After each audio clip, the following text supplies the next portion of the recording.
Hello everyone, welcome back to my channel. आज की video में हम करेंगे 35 से क्वेश्चन स्टार्ट, क्योंकि प्रीवियस वीडियो में काफ़ी क्वेश्चन हो गए थे तो काफ़ी लंबा वीडियो चला जाता अगर पूरे कराते तो। चैप्टर वाइज एमसीक्यू हो रहे हैं, साइंस के सारे प्रीवियस ईयर हैं जो एचएसएससी के द्वारा 2015 से लेकर अब तक पूछे गए हैं। देखो, ये वो चीज़ होती है जो स्टैटिक है, मतलब इनमें डेटा चेंज नहीं होता। ऐसा नहीं है कि भाई आप पुराने क्वेश्चन पढ़ रहे हो अब कुछ और आ रहा है। आप अगर उस क्वेश्चन को थ्योरेटिकल पढ़ चुके हो या उसके बारे में आपको नॉलेज है तो वहीं से क्वेश्चन पूछे जाते हैं। डिट्टो क्वेश्चन ना पूछे जाएं, लेकिन वो टॉपिक्स जो हैं या फिर वो पर्टिकुलर जो क्वेश्चन हमें सिखाना चाह रहा है उससे क्वेश्चन आते हैं। दूसरा मैं आपको बता दूं, ग्रुप डी में बहुत सारा वेटेज है भाई इसका साइंस का। साइंस आपको पढ़नी पड़ेगी 110%। और मेंस की अगर मैं बात करूं ग्रुप सी के मेंस की, तो वहाँ पे जीएस में आपका साइंस का क्वेश्चन रहता है। स्टार्ट करते हैं। यहाँ 35 आज का फर्स्ट क्वेश्चन है, वातावरण और पृथ्वी पर जल सहित पृथ्वी की पपड़ी का लगभग 50% क्या है। देखो, एक तो एटमॉस्फेयर पूछ लिया और इसने सीधा अर्थ पर भी पूछा है और ये कहा है कि जल सहित पृथ्वी की पपड़ी जो हमारी क्रस्ट होती है, भूपर्पटी, उसका लगभग 50% क्या है, तो ऑक्सीजन है।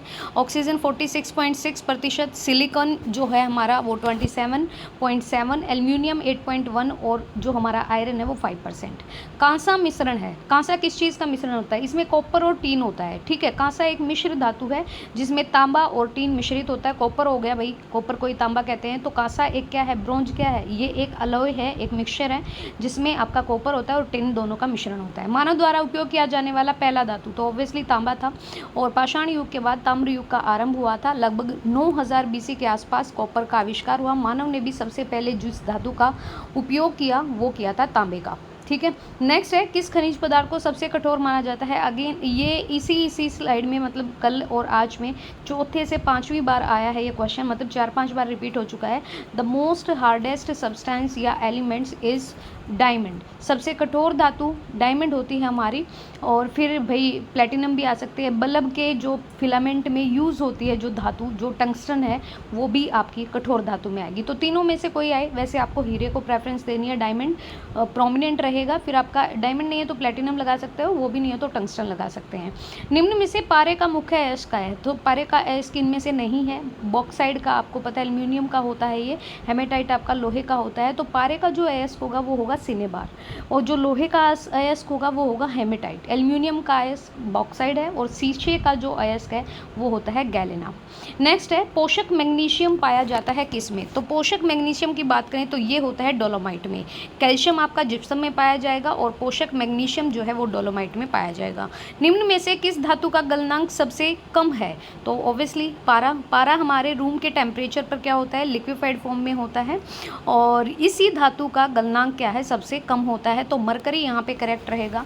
मरकरी अकेली एक ऐसी धातु है जो कि एक्सेप्शन है, जैसे हमारे अधातु में ब्रोमीन है ना, ऐसे ही धातुओं में, मेटल्स में मरकरी पारा है जो एक्सेप्शन है। साधारण ताप पर द्रव होती है, लिक्विफाइड फॉर्म में होती है। वैसे जो धातुएं होती हैं वो क्या होती हैं, हार्ड होती हैं, ब्रिटल होती हैं और साउंड आती है उनमें से। तो लेकिन यहाँ पे जो मरकरी है वो ऐसी धातु है जो साधारण नॉर्मल टेम्परेचर या रूम टेम्परेचर पर लिक्विफाइड फॉर्म में है, और इस धातु का जो गलनांक, मेल्टिंग पॉइंट है, वो भी बहुत कम होता है।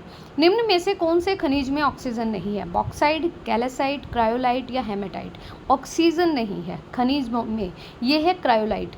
यहाँ पे ऑप्शन नंबर सी सही रहेगा। बॉक्साइड में देखो इन्होंने क्वेश्चन पूछा कैसे, देखो ऑक्साइड का आपको पता होना चाहिए Al2O3, ये केमिकल फॉर्मूला है इनका। क्रायोलाइट का होगा आपका Na3Al(F6), फिर है कैल्साइट का CaCO3 और फिर है हेमेटाइट का Fe2O3। लेकिन यहाँ पे देखियो, यहाँ पे देखना, बॉक्साइड में भी O3 आया है, बॉक्साइड बन गया। कैल्साइट में भी CO3 आया है तो साइट बन गया। हेमेटाइट में भी आया है O3, लेकिन क्रायोलाइट में Na3Al(F6), ये बिल्कुल नहीं होगा। तो यहाँ पे याद रखिएगा ये होगा क्रायोलाइट, इसमें ऑक्सीजन नहीं है। निम्न में से कौन सा ऑक्साइड अम्लीय नहीं है, तो आपको पता होगा pH स्केल पे हमने एसिड एंड बेस को पढ़ा था, और 7th के लेफ्ट साइड एसिड होते हैं। जैसे जैसे 1, 2, 1 तक पहुंचते हैं तो बहुत ज़्यादा एसिडिक हो जाता है एलिमेंट, और 7 से लेकर 14 तक पॉजिटिव वैल्यू में जो होते हैं वो आपके बेसिक होते हैं। जैसे जैसे 14 पर पहुंचेंगे तो बेसिक हो जाता है एलिमेंट। तो यहाँ पर कौन सा ऑक्साइड अम्लीय नहीं है, सल्फर है आपका। सल्फर ऑक्साइड है, कार्बन डाइऑक्साइड है, लेकिन Na2O ये कोई अम्लीय नहीं है। धातुओं के ऑक्साइड की जो प्रकृति होती है, मतलब जो नॉन मेटल होते हैं उनके ऑक्साइड की जो प्रकृति होती है वो एसिडिक होती है, जैसे SO2 है, SO3 है, CO2 है। जबकि धातुओं के ऑक्साइड की जो प्रकृति होती है वो कैसी होती है, हमारी क्षारीय होती है।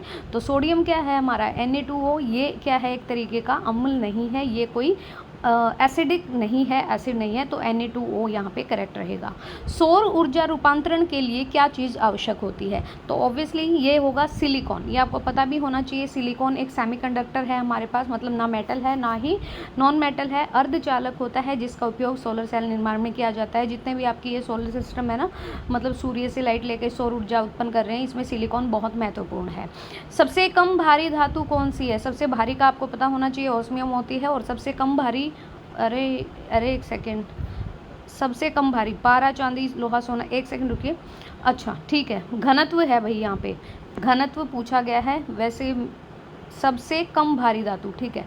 यहाँ पे देखिए, पारा, चांदी, लोहा, सोना। देखो अब लोहे को कैसे यहाँ पे करेंगे, तो यहाँ पे लोहे का जो घनत्व है, डेंसिटी, कम भारी पूछ लिया उन्होंने, लेकिन पूछना वो चाह रहे हैं डेंसिटी। तो आप इंग्लिश में ज़रूर देखिएगा क्वेश्चन को, हिंदी में ऐसे मत सोचिएगा कम भारी मतलब उठाने में भारी। तो लोहे का घनत्व न्यूनतम होता है, पारा है 13.56 ग्राम सेंटीमीटर क्यूब, चांदी है 10.5 ग्राम सेंटीमीटर क्यूब, लोहा होता है 7.86 ग्राम सेंटीमीटर क्यूब और सोना होता है 9.86 ग्राम सेंटीमीटर क्यूब। तो इन सब में से जो कम घनत्व है वो हमारे लोहे का है, पारा, चांदी और सोना इससे ऊपर है। पारा का ज़्यादा है 13.56, फिर चांदी का है 10.5, फिर सोने का है 9.86 और फिर लोहे का है 7.86। निम्न में से कौन सा बिजली का सर्वोत्तम चालक है, तो बिजली हमें पता है कि जो सिल्वर होता है, silver metal is the best conductor of the electricity. अब सभी धातुओं में से सबसे ज़्यादा जो बेस्ट कंडक्टर या चालक होता है बिजली का, विद्युत का, वो हमारा चांदी होता है।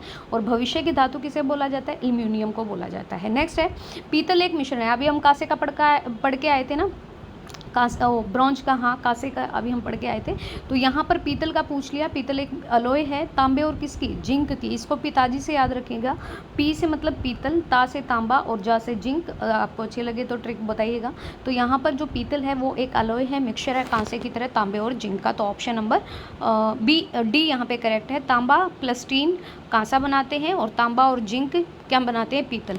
मतलब पीतल वाले में जिंक है और कांसे वाले में टिन है। निम्न में से कौन सा सर्वाधिक लचीला है, लचीला है तो आपको पता होगा भाई, स्टील होते हैं। स्टील में क्या मिलाया जाता है, हमारे जो घर के बर्तन होते हैं, स्टील के जो बर्तन होते हैं उनमें क्रोमियम मिलाया जाता है और टेफ्लॉन की परत चढ़ाई जाती है, ताकि भाई ऑब्वियसली आपको पता है स्टील एक धातु है तो ये रिएक्शन भी करता है, लेकिन इनको उसी से बचाने के लिए इन पर परत चढ़ाई जाती है। तो ये था आज का चैप्टर। आपको चैप्टर कैसा लगा, और कल के में हम करेंगे nuclear reaction. Very most important ये रहेंगी ये क्वेश्चंस, और ये आपको पता भी होना चाहिए। तो ये अलग वीडियो में करेंगे, हो सकता है कंप्लीट वीडियो में आपको कल ही दे दूँ। तो वीडियो देखने के लिए thank you so much. Video पसंद आए तो please like and share and please subscribe the channel. Thank you.